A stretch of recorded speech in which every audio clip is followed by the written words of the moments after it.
বিশ্বকাপের round of 32-তে জাপানের কাছে ব্রাজিল হারবে এমন সাহসী ভবিষ্যৎবাণী করে আলোচনার কেন্দ্রে ছিলেন জার্মান গণিতবিদ জোয়াকিম ক্লেমেন্ট। 3টি বিশ্বকাপে তার মডেল সঠিকভাবে চ্যাম্পিয়নের নাম বলেছিল, তাই এবারও অনেকেই বিশ্বাস করেছিলেন ব্রাজিলের বিদায় ঘণ্টা বেজে গেছে। কিন্তু মাঠে হিসাব লিখেছে অন্য গল্প। জাপানকে 2-1 গোলে হারিয়ে শেষ 16 নিশ্চিত করেছে কার্লো আনচেলত্তির ব্রাজিল।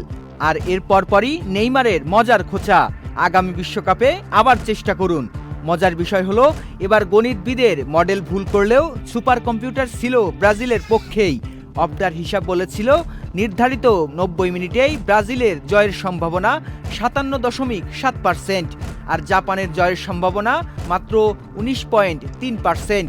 শেষ পর্যন্ত জিতেছে মাঠের ফুটবল, আর নেইমারের এক লাইনের খোঁচাই হয়ে গেছে ম্যাচ পরবর্তী সবচেয়ে ভাইরাল মুহূর্ত। Saikat Ahmed Deep, channel I.